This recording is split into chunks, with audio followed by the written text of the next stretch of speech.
Okay, sister girls, we've got him here. I am so excited to have Malcolm MJ Harris in the building. First of all, MJ, it was hard getting you here, but I was like, we gonna make it. We gonna get you on this show no matter what. So how are you feeling today? I'm feeling good. I got a little bit of a cold from all this hopping around. In the past 2 weeks, I have been in, where have I been? I've been in South Africa, France, New York, DC, Dallas, Oh, you've and been now in traveling. Bangkok. You on you've been on world tour. I have. So for those of those, I don't know how people might not know, but Malcolm MJ Harris is an entrepreneur, a social influencer, a self-help coach, a reality chin checker, and now you're a published author. I'm so excited for you. Congratulations. Get the bleep out of your own way, a guide to letting go of the that's holding you back. How does it feel to be a published author? It feels absolutely amazing. My first attempt to come into the self-help world Hmm. was as an author. I Hmm. was 17 and my mother found my journal Hmm. because she wasn't being intrusive. I had thrown it away. I don't read my journals. I just do them every day and I throw them out at the end of the once the journal's done. He said, "This is so inspirational. What is this?" I said, "It's my journal." And she says, "You should try to publish a book." And I thought it was one of those things that just a mom says. But Hmm. I believed it for a minute. And I went, and when I got turned 18, I signed with the literary agency with the goal of getting a publisher. Hmm. Nobody picked me up. No one picked me up. Hmm. And so here we are all these years later, over 20 years later, and to have a book coming out, it's just a reminder to everyone that dreams come true and a blessing delayed is not a blessing denied. Yes, I love that.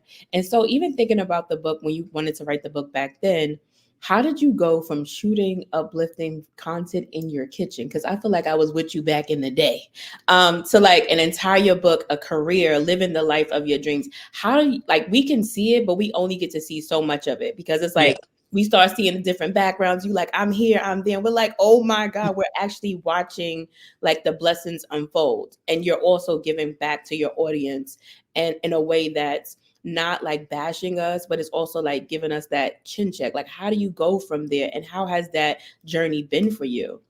The journey's been amazing, I will tell you, because the fact is that within my life, I have one clear line that runs through everything. It doesn't matter if it's something I'm doing on camera that's comedic, or if I'm doing a speaking event, or if I'm coaching someone one on one, or if I'm writing a book.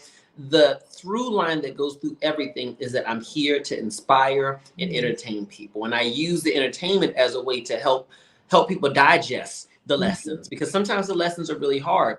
And so for me to be able to do this means so much, and for this to be able to create a platform for me to be able to take care of my family, take care of myself, create jobs. My company is 100% women. And for my staff, I have all women on my team. I think that pretty much everyone in my company, except for one lawyer, is women, and he works for the top lawyer, All who's right. actually my main counsel. And so I have been surrounded by women, and I live my life to be able to help women. I want to help everyone, but 92% of my viewers are women, and it is just such an amazing thing to be able to live my life in such a big, bold way and inspire women to do the same thing.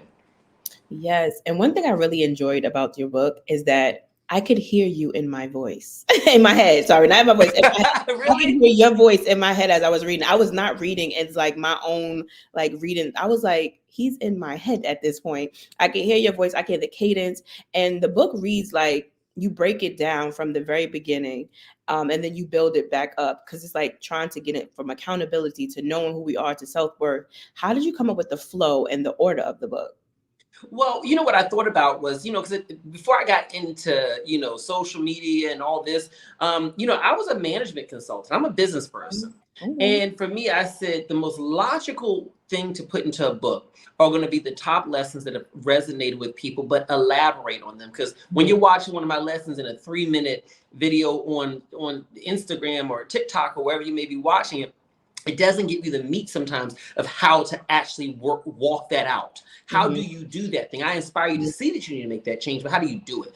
So I Mhm. took those lessons and I said, if these short videos that have gotten in some cases 5, 6, 7, 8 million views on them, if Mhm. these could be really flushed out into full lessons. How do we do that? And we added some additional lessons that have never gone on social media. And once we did that, we had so many of them that the book would have been like the Bible. And so we narrowed it down based on which ones had the biggest impact in my own life. Because my logic is this: if it's impacted me, then it's bound to impact other people. Because I am just like you all. I'm a person who's come from a childhood where I had some challenges here and there. I've, kind of gone through every trial and every triumph that you can imagine. And so for me, I just feel like if something touches me, I know it can touch my audience. Yes, and I love that because when I read it, I was like, this goes so well together. It's like from every point of view, every topic, it was just a flow. So you open the book with a bang. It was definitely for the new year, new me girlies. And I feel like I was that girly because I read the book. I got the book early and I was reading it as close to the new year as possible. And I was like, yes, Yeah. get me right. And then I was hit with a reality check because I'm like, this is not the fluff self-help book. This is not going to be one No. of those things going to No, be no, like, no, no, oh, you're no. going to feel so great about yourself if you just wake up in the morning and you just write on your wall that I'm amazing. I mean, you do that, but you start with a real chin check of like, we have to take accountability. And one of the things Yes. I love was the teachings that your mother gave you, and we've heard it even in the Bible that there's nothing new under the sun. So my question is, how did you figure out how to take accountability and stop trying to recreate the will and be effective so that you could live the life of your dreams? Because I realized that nothing was going to change in my life until I took accountability. I've done the other stuff. I've done the blaming the man, blaming the parent, blaming the life, blaming everything in circumstances as Mhm. well. And nothing changed. In fact, my circumstances got worse. And so for me, I'm like, listen, I'm here to live a big, bold, beautiful life. I am here to live the life of my dreams. I'm here to be the full manifestation of what I believe is God's power and full potential within me. And I can't do that until I take ownership of what am I doing that's Mhm. causing these issues. People say, my mama did this, my brother did that, my Mhm. my spouse did this, my whoever did that. And you're right, those people did do all those things. I don't take that away from you. But the reality is that that's the past. You are now in control. And for most of us as adults, we have full agency to choose what we focus on, our Yes. habits, what we choose to do, and how we choose to heal. Our healing is our responsibility, even if our hurt was caused by someone else. Woo! That's a bar. Our healing is our responsibility, even if our hurt was caused by somebody else. I Absolutely. remember that one. That was a good one because I'm like, woo. A lot of times we get into like it was your fault, especially when we're adults and we're thinking about our childhood. We really like start pointing the fingers, but it's like, girl, you about 40. Like, I'm sorry, but you got to start doing the work. we So, we big we Bigfoot grown folks out here sitting up mhm, here still blaming something from 20 years ago. And here's the thing, and I want to make sure I'm clear about this. mhm, You have a right to still be hurt mhm, by the apology you didn't get. You have a right to be upset about what happened to you. I'm not one of these self-help gurus who tell you just forget about it all and let it go and live in a beautiful life in your future. That is bull. Trauma lives with us. And for anyone who's ever experienced trauma in any way, shape, or form, what you know to be true is that healing from trauma is not living your life with the absence of trauma. mhm, It's living your life in such a way where the trauma does not guide your decisions anymore, where the trauma can be there, the triggers can be there, but they are not causing you to make decisions based on it. And so for me, what I tell people is when you take ownership, it's not about ignoring or denying what happened to you. It's not about mhm. taking away responsibility from anyone who victimized you or the circumstances that were not in your favor or that were not fair. It's about acknowledging that you can't go in the past to change any of that. The only way you can make your life into what you want is by you choosing to make the choices today that can Mhm. create the kind of life that you want to live. And that's why I say get out of your own way, because it's the only way that you can let go of the stuff that's holding you back. Woo, you are preaching today. So one of the major takeaways I had that you said in the book was give people a chance to see you as a human being by letting them humanize you. That was another gem you dropped. And we say it especially for like our parents or like people that are older, but rarely do we apply it to us because it requires us to be vulnerable, which is also Yes. basically us being authentic. And we love saying like just be authentic, especially the way we show up online. Be yourself and everything will be great. But why do you think it's so hard for us to be authentic, especially in a world that's social media heavy, where we don't want to impact our brands negatively? How do we become ourselves when the world is based on us being nice or being perceived as nice. It's not like you're authentic. Every day I'm not authentically happy. You know what I mean? How do we do that in a way that we can share? Like, if we had a bad day and we come on the internet and we want to share that, and it's just like, girl, why is somebody crying on the internet? Why is somebody doing this on the internet? And so we make fun of those people so people don't do that. They Mm. don't come on there just trying to be themselves. They want to have the that it factor, and the it factor most of the time is not authentic. It's not authentic. So how do we show up? And like, that's so hard. Yeah, you know what I think is, I think we have to give ourselves grace, because most folks, if you have to ask how do I be authentic, like how should I show up as authentically as possible, more than likely you may not be aware of who you are fully authentically. Because when that question comes up, I mean, people who know who they are inside and out don't usually have to ask that question. If anything, it's hard for them not to show up authentically. And this is not a criticism of people who have that question. What it is I'm giving you a starting point on how to work towards being authentic. Mm-hmm. The way that you determine who you authentically are is this, and it's so simple. What do you want to do, and who are you when you are saying yes to the things you want to say yes to and no to the things you want to say no to? Your authentic self ultimately comes down to living within your heart's desire, whatever that may be. Okay? It's not about saying, well, let's do this because they want to do this. Let's do that because they want to do this. Or saying yes to things you want to say yes, you want to say no to. It's about living in your true heart's desire, not being selfish, not, excuse me, neglecting the needs of people who you have the responsibility of taking care of, such as your minor children. Mm-hmm. But it's about saying, who am I when I am giving myself what I want? If I could design a perfect day, what would that look like? If I could design the perfect outfit, how would I be dressing? If I could talk how I want to talk, how would I talk? I think we have to lock into who are we authentically in this chapter of our life. Because some people say, I know I am authentically. Was that who you are authentically today, or is that who you are authentically 5 years ago? Life changes us, Yeah.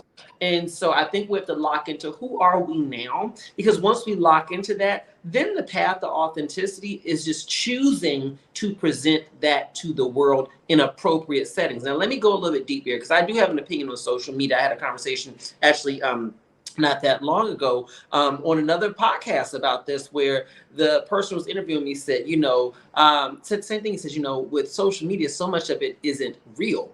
And I said, and that's okay. Mm-hmm. I think that the idea that we should show our full selves at all times, I think that that's a dangerous idea, especially in the world of social media, where you don't have control over where that's going to go out to. I think that what we have to know is that our authentic self is the most sacred thing that we have. And so once we identify who we are authentically, then what we have to identify is who deserves to be in the presence of our authentic self, right? Because you have some relatives in your life who don't deserve to be in the presence of your authentic self, because when you share your real opinions with them, they criticize you, they low-key bully you for those opinions, they look down on you, and it hurts you. And so from that perspective, what I say is this: whatever you show on social media, whatever that may be, hold something for yourself. Be as real as you can be, but hold something for yourself, because at the end of the day, the world will not be there to pick you up and put you back together after they tear you down. So make sure that you keep the things that are most valuable to you only in the presence of the people who deserve to see those. I like that. And so I'm gonna hit on back to trauma a little bit. You spent a great deal in the book talking about trauma and how we react and deal with our own issues. How did you learn how to identify your trauma and not just self-diagnose, but and do the work to become a better person? Because a lot of times we're smart enough to self-diagnose, myself included, but then it's like, yeah, girl, but what else? Like, how did you kind of take the next step and be like, okay, now fix it? Well, therapy. Therapy is what it came down to. Because I knew my trauma, going through abuse, and then re-traumatizing myself by choosing to be in relationships that often mimic the patterns of dysfunction and abuse that I experienced in earlier stages of my life, which a lot of us do. You don't know you're doing it. You're like, why do I keep ending up in these same types of relationships? Because you're mimicking patterns of dysfunction and trauma. you know? And so for me, what I realized was that I can't deal with this on my own. I don't know how to get out of this on my own. As much as I try, I still end up in the same type of situations over and over again. And all the prayer and meditation in the world ain't really doing it. And Yeah. so what I chose to do is I chose to do therapy. Therapy was a really helpful tool for me, to be able to, first of all, get to the root of my trauma, get to the root of my stuff, as I like to call it, and then also be able to identify what are some steps to take in order to address those things in my life. And I'm going to tell you, it's been a process, and you have to give yourself grace, because the stuff that we've been through, in a lot of cases, we went through it for years. It's become enmeshed in us for years, and in some cases decades. So expecting that you're going to be able to get over it, just by reading one book or by watching a couple videos or going to a couple therapy sessions, it's not realistic. The books, such as mine, therapists out there, life coaches, we are there to help inspire you to work through your stuff. We are here to give you tools and a path on how to work through it, but ultimately it will take time for these changes to actualize within your life. Yeah, that's good, because a lot of times people read a book or two or 15 and they're just like, I'm wondering why it's not working. Because it's like, you Mm-hmm. talk to somebody who's a professional. It is a jump start to give you that boost, or at least like a whisper or a tap on your shoulder. They say Yes. something is wrong, or Yeah. something might want to check in on that. So one of Yeah. the biggest things that I loved, and I was also like, oh my God, I'm probably guilty of this, is people pleasing. And you said Here's my people. tattoo. It's gonna look twisted, but it's not. It's just because I got to twist my wrist.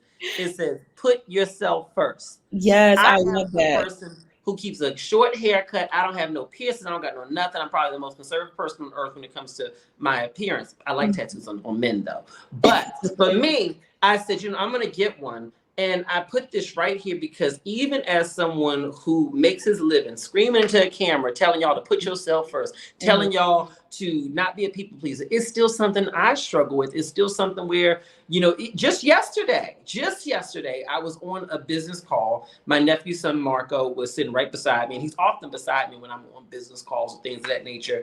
And he's sitting there, and he's there for two reasons: to listen and learn, but he's also there to help me check in with myself to make sure that I wasn't being a people pleaser, Mhm. right? And so I got off the phone, and he's like, mm-mm. I said, what? He says, I may not know everything about business like you do, but they trying to get over on you. Mm. Do what's best for you. And so even at this stage in my life, it's something I have to be conscious of, Mhm. which is not to be a people pleaser, because being a people pleaser is something that a lot of us struggle with, especially us who are the caregivers of the world. Mhm. It really is hard for us. So you tied people pleasing in with self-worth, and I had never thought Yeah. about it that way at all. How did you break free from people pleasing? Well, you just said you kind of always have to do a chin check in the industry Mhm. that's based on likability, though. This whole in the industry that's based on likability, how do you Yeah. chin check people pleasing? We're like, even down to, even if you're not an influencer or a coach, Yeah. it's still just going on internet. It's all about like and resharing. I love you. I like that. How do you navigate? Um, one of the things I'm very transparent about is that my name is Malcolm Harris.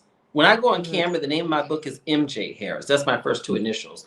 Same Mhm. person. I think of it almost like Beyonce and Sasha Fierce. When I Mhm. first came into this industry, because rather than social media or TV screen, at the end of the day, you all are watching us on LED screens. This is just a little miniature TV, right? It's the Mhm. entertainment industry. And so when I Mhm. came into this a couple years in, my mother and my boyfriend at the time, who had helped me to come into this whole space, he was in the music industry and was very familiar with what was happening in social media at the time. What they helped me to understand was, you are not Malcolm Harris sitting on that camera. And I'm like, what are you talking about? They said, you're not Malcolm Harris. These people do not see you at home watering your hydrangeas. They don't see you at home driving down the street in silence. I don't like to keep music on in the car. I normally drive in silence. They don't understand that you are an extreme introvert, in that, small talk makes you cringe, right? They don't know this about you. What they know is what they get from you in the parts of you that you show. And so from that perspective, when you're on camera and whatever goes out there about you, it's coming from MJ Harris. MJ Harris is a part of you. It's the manifestation of your gift that God has given you to be able to help people. But MJ Harris, when that camera cuts off, when that stage light cuts off, MJ Harris is no longer working. You turn back into Malcolm. So to answer your question, what I've had to do, and this can work in your lives too, is even if you're not on camera, is I had to accept that when people say things about me, positive or negative, especially within the space of my work, they are not talking about me. They're not sitting in my kitchen talking about me as someone that they genuinely know. They're talking about someone that they saw on a camera, something that they liked that they didn't like. It's not about me. So what I've had to learn to do is I take the compliments very graciously and I appreciate them, but I don't take ownership of the compliments. Someone telling me, you're the most amazing person on earth. Thank you so much. And I don't take ownership of the compliments, because if you take ownership of the compliments, you also have to take ownership of the critiques. And so I don't want to take ownership of either. What I want to do is to be able to be centered, to be able to continuously deliver what I've been delivering for over 15 years, which is being led by my creator, to be able to share with people the messages that I think will empower them, not guided by chasing compliments or likes and shares, anything like that, but being guided by, is the message that I'm receiving coming through me? And within our own lives, I think that that's what we have to do. You have to understand that when most people say negative things about you, even if it's your spouse or your parent or whoever it may be, they're not talking about you. They're talking about a persona that they've painted of you based on the interaction they've had with you, but also filtered through their own experiences and their own trauma. So that doesn't mean that you're not accountable for how you impact them, but often, as my grandma would say, what people think about you is not your business. And so for me, I have to be very conscious of that, given the nature of work that I do. If I wasn't conscious of that, I'd be eaten alive. Ooh, I think that's definitely going to help a lot of people, especially how we show up on social media, because I Yeah. think we let it eats at us so bad. And it's like all you have to do is put the phone down and all of it goes away. All you have to do is get out the app, get out that. It's so hard to not let that. You'll go on the app and people be fighting for their life in the comments. And I'm like, this is going to be with them for the day. And somebody just drop a comment and they just going about their day, not knowing if they said your hair looked ugly, if they called you a name, that stick with you the whole day, the whole month. It ruined your whole week. And they just dropped a negative comment and went to go get something to eat. And here you are, 24 hours later, saying they all hate me. They all, so I love. And now it's guiding everything you do from then on out. Yes. But I'll tell you this: before Marco got on camera, I remember we had a video. It was probably one of our first videos, and we were just about to hit post on it. Right before I hit post, I said, "Are you sure you okay with me clicking post on this?"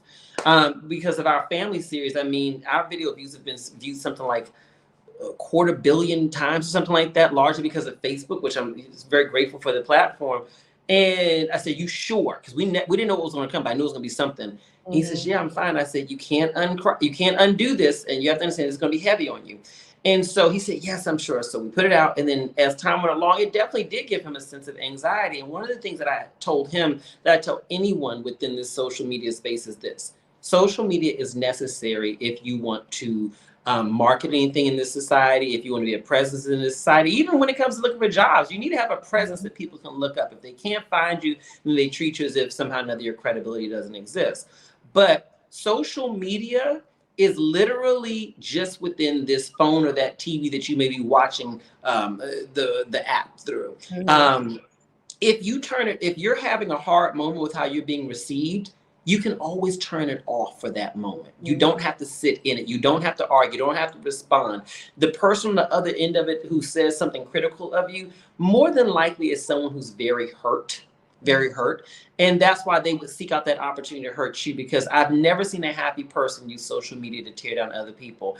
And so I think that lesson goes throughout our whole life when it comes to people pleasing, which is this: that anyone who goes out of their way to hurt you, or anyone that you feel like you have to overfunction for in order to make them happy, that's probably not someone who deserves your energy. That's someone who probably isn't very happy. But if you can focus on what makes you happy and understand that what people think about you really doesn't have much of an impact on your day-to-day life, unless it's someone signing a check for you, it really doesn't have much impact on your day-to-day life, then it centers you so that, not that the negativity doesn't hurt you, but it's easier for you to release it when it comes up. Yes, I love that. I'm gonna take that with me. Okay. Um, you also talked about the big B, and the B stands for boundaries, and you Yes. have that into self worth as well. You said boundaries are there to protect the sacred space of how you want to live. Again, another aha moment. And to be honest, I used to believe boundaries was like a power play, and now I know better because I have some of my own. But one thing I Really? Yes, but one thing I've noticed is that when people change and they start to create boundaries and do the work, they encounter people who knew the old them and don't take them seriously. So how can we deal with them in a way that doesn't make us revert back to our old selves? Have the boundaries limit how much time you want to spend around them. See, Mm, here's how I deal with it. mm, I didn't set my boundaries. Let me be real clear about this. mhm, I did not set my boundaries with the condition that they will only be implemented around people who agreed to accept them and agreed to jump on with me. I don't care if you jump on with me. mm, You see what I'm saying? mhm, This is my boundary. This is how it is. I don't need your permission. I don't mm. even got to tell you about it unless you cross it, to be quite honest with you. You see what I'm saying? Although I do think that for people who are close to you, you have to give them your guidebook and Mhm, proactively let them know what your boundaries are. That way you're setting them in the relationship up for success. But ultimately, I don't care who the person is, you don't need their permission to have a boundary. So for those people who knew you from before, girl, mhm. you real cute now, but I remember when. Right? Let me stop you right there, girl. Okay, I love you. I love you with the love of the Lord. But here's the thing: that's not a conversation I'm willing to have. And if you'd like me to come around, or for that matter, because you're in my house right now, if you'd like to be able to stay in my house in this moment and be invited back, that type of conversation can't happen anymore. Are we in agreement? Or should I grab your coat? Ooh, not to grab your coat. I Not to grab your you coat. gotta you have to be that clear about it. My Mhm, thing is this: if you were to say to me, MJ, you know what? I'm gonna cut all my hair off, and please don't cut all your hair off because it's beautiful. But I'm using it as an example. If you were to say to me, I'm gonna cut all my hair off and I'm gonna go move to a distant island someplace and dress like you know how Erica Badu used to dress back when mhm, she was first coming out and dressed in mhm, that nice, beautiful attire, and you're gonna become a spiritualist, right? mhm, And everything about you gonna be different. In fact, you're gonna change your name. You're gonna change your name too, right? You have a right to do that. You have a right to be the full expression of whoever you want to be in this world and set boundaries around you that protect that sacred being. mhm. That's what boundaries are there for. They are there to protect the sacred being of who you choose to be within this moment in time. And so, if someone's not willing to respect those boundaries, what you have to understand is that this is someone who's also letting you know that I may not be ready to maintain or have access to you in the same way that I have before. Yes, I love that. And it is good, 'cause especially it's always hard when it's relatives or people that knew you from back in Mhm. the day or people who's hanging on. It's like those are the hardest ones. But I'm learning. Mhm. You know, the thing with relatives is this, what you got to remember is that you all were born into the same bloodline, but Mhm, you have no obligation to them. You have no obligation to them. You know, and I think this is a very culturally specific thing because I do think I've seen, you know, when I'm scrolling online and everything like that, and I talk and I see all these posts about people who, some people even talk about that they have iced out their parents. Well, not, they don't say ice out. What is it when they go? Basically stop, they disconnect, they stop talking to a parent. And when I first heard about you stop talking to your parent, oh my God, mhm, you know, it's just not a part of my culture. And so I've seen this with folks from other cultures who've done this. And what I can say is this is that I think we need to lock in on that as a people. And as a people, I'm talking about African Americans, we need to lock in on the fact that family is really people who treat you like family. mhm. And so if there's someone who traumatizes you continuously and repeatedly, and no matter how much you try, no matter how much reasonable boundaries you put in place, no matter how much attempts you're making in order to have a healthy situation with them, and they don't buy into it, Mhm. I don't care what your bloodline is. I don't care if you came out of their birth canal. You don't need to deal with that person. Yes, it will hurt. Yes, you will grieve the separation. But here's the thing that we have to understand: the grief from the separation, right? And sometimes separation doesn't mean you cut them off, it just means you deal with them every now and then. I've only seen on major holidays, right? The grief from the separation is far less than the pain from being re traumatized. We are so scared of having the pain of separating from someone who we are family with. But what you don't understand is you're already in pain. And the pain that you're in right now by having this person continue to traumatize you, continue to trample on your boundaries, that pain is actually greater than what you would experience if you just pulled away a little bit. In fact, you may even find some pleasure and some relief in that. Mm-hmm. You done set a lot of people free right there with that. Because I feel like a lot of times we feel so bound by like change. Like, that's my uncle, that's my cousin, that's my mama, that's my daddy. Like, they brought me into this world and blah, blah, blah, blah. But you're right. It's like we're just re-traumatizing ourselves if we're around people who don't treat us the way we want to be treated or who make us feel bad. So one of the game changers that you introduced was the guidebook. And Yes. like one of the most toxic bombs, in my opinion, that's ever been created was the idea that people should know how to treat you. Oh, yeah. And I'm guilty of that too, because Me too. I will literally be like, all right, I'm not going to say nothing. This is getting on my nerve, but watch, let him do it again. It's a wrap. I'm not going to be around Mhm. you at all. Like, it's going to be a cutoff. You're not silent treatment and all. You even talked about the silent treatment. I was like, oh my God. I Silent mean, treatment is an act of abuse. It's called yes, stone. when you said that, I was like, oh Mhm. my God. You know how many times I just was like, you know what? I'm just not going. I'll hit them up in like 5 days. Why do you Mhm. think it's important for people to have a guidebook?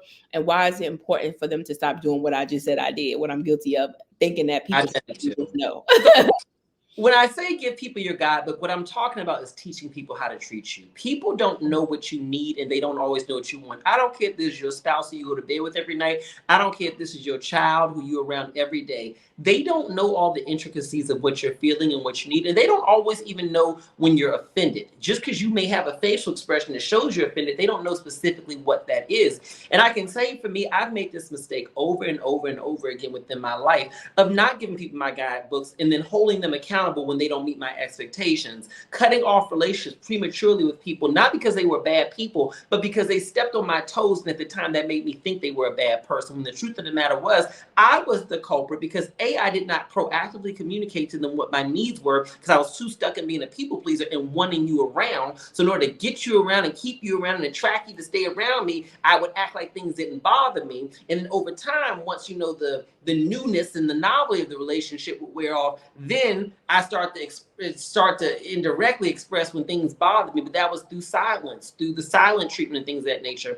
And it was very, very damaging to my relationships. I can tell you, once I became a parent, that's probably what shifted it for me in terms of, you don't have to be a parent for this to shift you, but this is when it was thrown in my face in a way that made Mhm. me say, oh my God, this is really damaging. I am traumatizing people when I do the silent treatment. And it was Marco. He had said to me, I think I was upset with him about something. And baby, when I tell you, I am masterful at the silent treatment, okay, baby, I will make you forget you exist. You will forget you have a pulse in my presence when I decide I'm going to ice you out. You know what I mean? I'm going, you And I'm know, a Capricorn, so I'm like, we are good at saying we already have a pre-plan. I might never have to talk to this person again, so let me already just be let me cool. build this out. Yeah, I can do it. And he said to me something. It was after one of those silent treatments. Now, in our house, silent treatments probably went for probably about a day and a half. He can't handle it, I can handle it, but so long. But that's still a lot. And so he said to me, he said, he says, when you do that, it really, really hurts me. And it triggers me to fear abandonment. Mm, And I thought to myself, oh my gosh, I am mm, triggering a fear of abandonment in him. And it's not the abandonment of, oh, I'm just going to walk out the door and you're not going to see mm, me again. It's the abandonment of emotional abandonment, which to me is worse than physical abandonment. And so I mm, looked it up and I read the definition of stonewalling. And if you do the silent treatment, just read this definition, y'all. Stonewalling.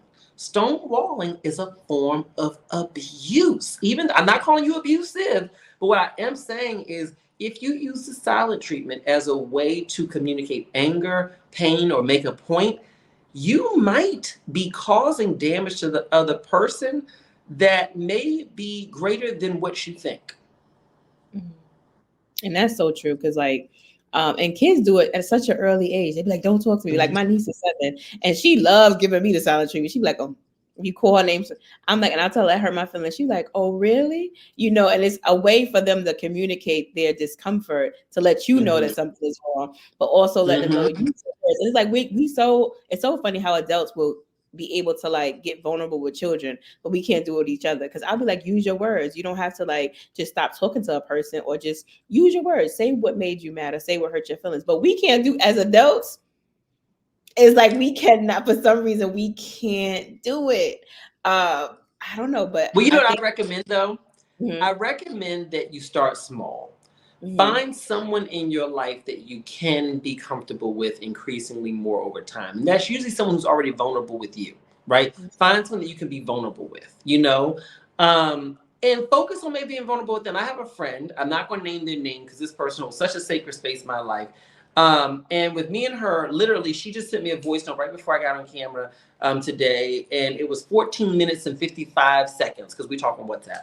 And she can be as vulnerable as she wants with me. She can tell me anything, and I talk to her and I tell her everything. Right? We just talk, and for her, it's so healing to have someone who I can be so vulnerable with. Even if I couldn't tell the person who I was really mad at that I was mad at them, because maybe there's not that space in that relationship. I can't really do that at that moment in time. Maybe it's not appropriate. Maybe I don't know how to express it. I can go to her and say, "Oh my God, he pissed me off, and he really hurt my feelings. And I wanted to cry." Blah blah blah. I can say that, and through being so vulnerable with that person in my life, it actually has created more capacity for me to be vulnerable with other people as well, because I'm someone who struggle with vulnerability. mhm. And so I encourage people, find at least one person that you can start with being open with, and then over time you will find that that capacity will grow to be able to do it with other people as well. I like that. And one thing that you mentioned, and we're almost done, was the balance of being in our masculine and our feminine energy. I feel like for the first time in history, we are beating this topic to death, but Mm. nobody has broken it down the way you did it. Why do you think that it's good to operate in both? And what should we do when we realize we are imbalanced? And also the stereotypes. How do we break them so that we can be our authentic selves? Because right now, I feel like masculine energy, feminine and what's a woman, what's a man, how do we, it's Mm. so much. But when you broke it down in your book, I was just like, oh wow, I love that. I was like, oh wow, it was disconnect right quick. I was like, oh wow, I love that. So how do we do that to create that balance? Because you broke it down, but I'm like, how do we do that in real life? So, you know, the reality is that we have to accept that we all embody masculine and feminine energy. You could be the most big, burly, you know, quote unquote, masculine presenting man. You got feminine energy. You got a lot of it in you, okay? It may not show in the way that you think of, because people think that feminine is feminine and masculine is masculine. It's Mhm. not. Or you could be the most feminine appearing woman from a very westernized definition of the word, but also have a strong amount of masculine energy within you. I think what we have to accept is that we all have both energy types and within us, and through conditioning, so through nature as well as through nurture, we may lean towards one side of our energy a bit more, and that's fine. There's nothing wrong with that. Balance doesn't mean 50-50. Balance means that allowing both of them to be there so they can show up when they need to show up. And I think that's very helpful. I can tell you this, my father, you have to understand my father. My father is a man originally from New York, but who spent most of his life in Texas. So he's very direct like a New Yorker, but very southern and sweet. My father is just the nicest man on earth, but a man's man. And I remember when I was probably about 13 or 14, around the time where it was very clear that I was gay, he said to me, you know, don't worry about changing nothing about you, you know. And I said, well, Dad, I can't not be gay. I'm gay. And, you know, and he says, no, I ain't talking about that. I know you can't change that. He said, but don't be trying to act all masculine like these other men be doing out here. You ain't got to do all that. And I said, why you say that? Because that was so enlightening to me. You know, in the South, it was always butch up. You know, boy, stop Mhm. acting. He said, because you know, you got a balance. You got a balance. You got that feminine stuff going on in you, and that's real good. People lock in that. They like that. They trust that more, right? Mhm. But you can always get by with feminine energy. You can excel with that. But you got that masculine. You need that masculine, because if you're only feminine, you ain't gonna never be able to get to the top. You gotta be both. And Mhm. so he helped me to understand that the combination of my energies was going to work to my benefit, that one wasn't better than the other, but that they both had their own strengths. And because I've operated in that very comfortably within my life as a gay man, I learned over time, I was like, women need to know this information too. So do men, but especially women. Like, it's okay to operate in both energies. Maybe they're not going to come out equally in every space, but in certain spaces, you better bring out some masculine energy. If you're sitting in a job, a boardroom, in a setting, where everyone else in there is showing up with strong masculine energy, this is not the time to soften. This is the time to show up with an energy that's going to command the respect that you need so you can get the outcomes that you want. When you're dealing with your masculine energy partner, hitting him or her with a bunch of masculine energy is not going to help, because masculine energy becomes more confrontational when confronted by masculine energy. So that's a time to soften. So I teach people about learning to accept and balance both of their energies, because they both have a utility in helping you to live a really amazing life. It's just about choosing when to pull them out. Yeah, I love that because I was just like, this is going to help us, especially a lot of women, because I think we're in a space right now, especially on TikTok and Instagram, of like the whole what's feminine and what's not, and when can you step into Mm-hmm. masculine and why? And I'm just like, it's a balance with everything. There's a balance, and this is the biggest topic I think that we're still going to run until the time to the end of times. Yeah. But ghosting. You said, I feel like when you said, I saw when the video blew up when you first talked about ghosts, and I was like, I don't know, MJ, this get a little tough. You said it wasn't a bad thing, and I said, say what now? Because I don't think nobody likes to feel ghosted when they are Yeah. when they are the ghostee. When you are when you're the one doing the ghosting, it's kind of like, well, you know. So why is ghosting not a bad thing? But how do we cope when we're the ones being ghosted? Yeah, so I'll tell you this. With ghosting, I'm not saying that it's a good thing. Let me be clear. Just because I said it's not inherently a bad thing, I'm not saying it's a good thing. Mhm. What I'm saying is that ghosting is a normal function of relationships, for some relationships, right? And what I mean by that is that as you are out here building relationships, as you're looking to meet people, dating really, because that's what we're talking about within the context of dating, you are going to come across some people who may not value you in the same way that you value them. And they may choose to ghost you as a way to communicating that. That's why I say it's normal. And I'm not saying that it's normal for everyone to do it, but I am saying it's something that you may experience from time to time. It doesn't matter who you are. You can be the most beautiful, rich celebrity. You will get ghosted at some point in time. It is what it is, right? And what I tell people is that understanding that, accepting that as a reality of the dating world, helps you to also equip yourself so that you can hopefully avoid being ghosted. And I'll give you an example. Often when people tell me, hey, this person ghosted me and I don't know what to do and blah, blah, blah, how do I get over it? How do I get their attention? I asked them, I say, well, can you walk me through what were the couple weeks like before they ghosted you? What was that like? Did they slow down on calls, whatever? Well, yeah, he said he was kind of busy and he slowed down on calling me and blah, blah, or, whatever, blah, blah, blah, blah. So there were clear changes in communication patterns. Yeah. And what did you do? Well, I just kept reaching out. I was consistent. Mm-hmm. Okay. So basically, you observed, your discernment shows you that the tide was changing, and you didn't check in with them about it. But most importantly, you didn't change your energy.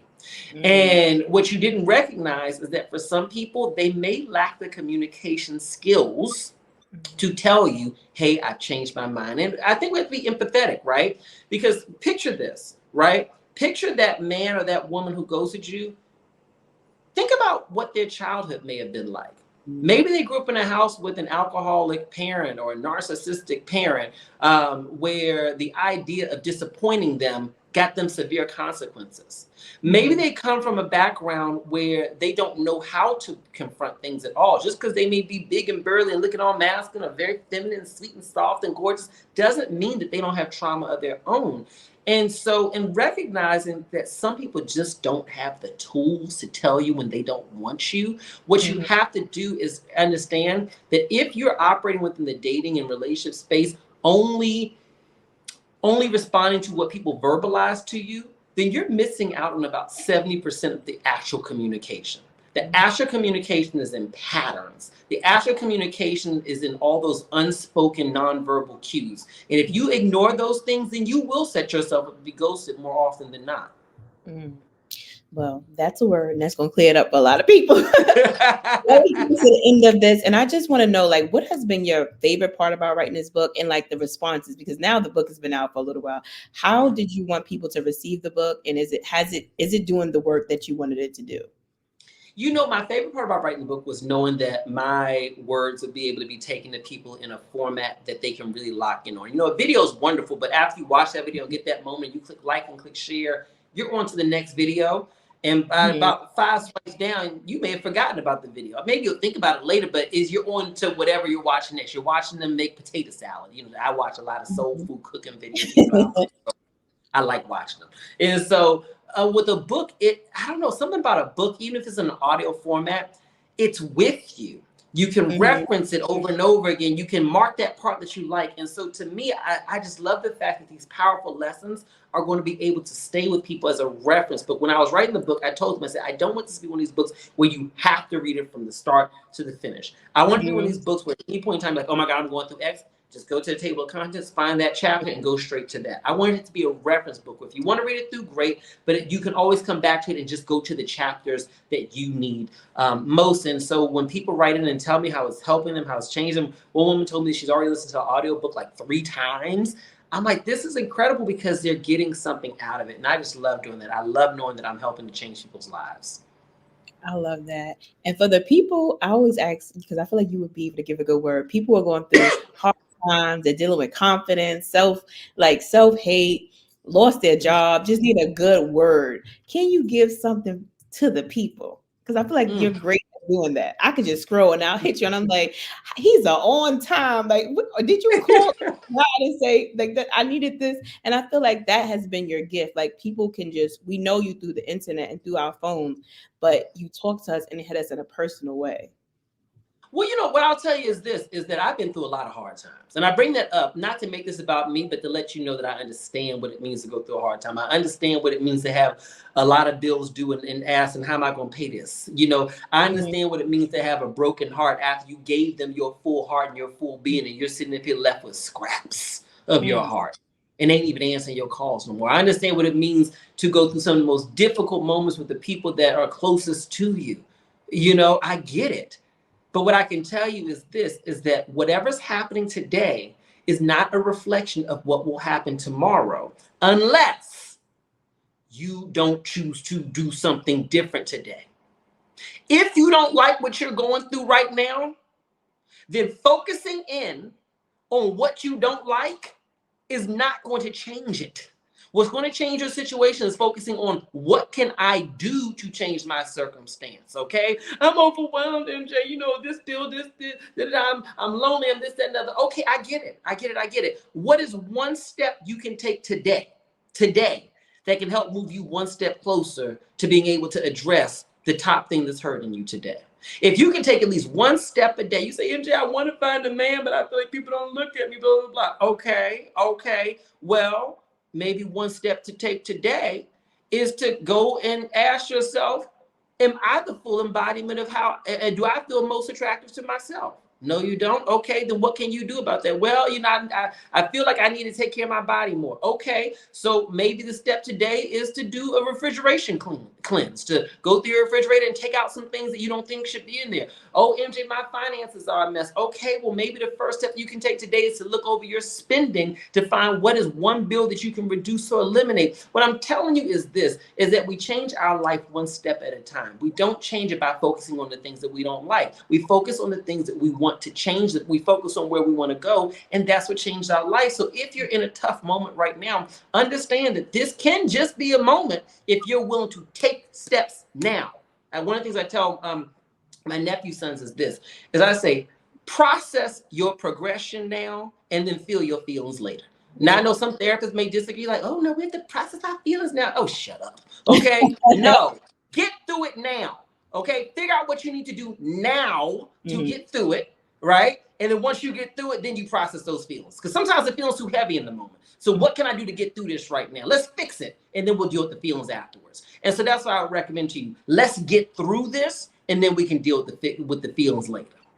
I love that. Thank you so much. And before I leave, my mother would kill me. She said you had to give her a shout out because she loves you. She loves your nephew. She was like, What's when her name? Candy. Her name is Candace, but everybody call her Candy. She Okay. is in love. She's like, and the nephews, it's the nephews for me. She was like, remember when? And she's telling me, like, as if we walking down memory lane. She like, one of the nephews wanted to leave and he was having a hard time. I'm like, mommy, please. She was like, can I sit on an interview? I was like, no, because you're gonna be like, hi, at the wrong moment. So Well, she you tell Miss Candy. I'm gonna tell her right now. Hey, Miss Candy, I appreciate you. I love you, and I love that you allow me to come into your heart and into your home through your phone, through your TV, wherever you watch me at. I appreciate you for clicking like and clicking share, and I'm wishing you every good thing and every desire of your heart.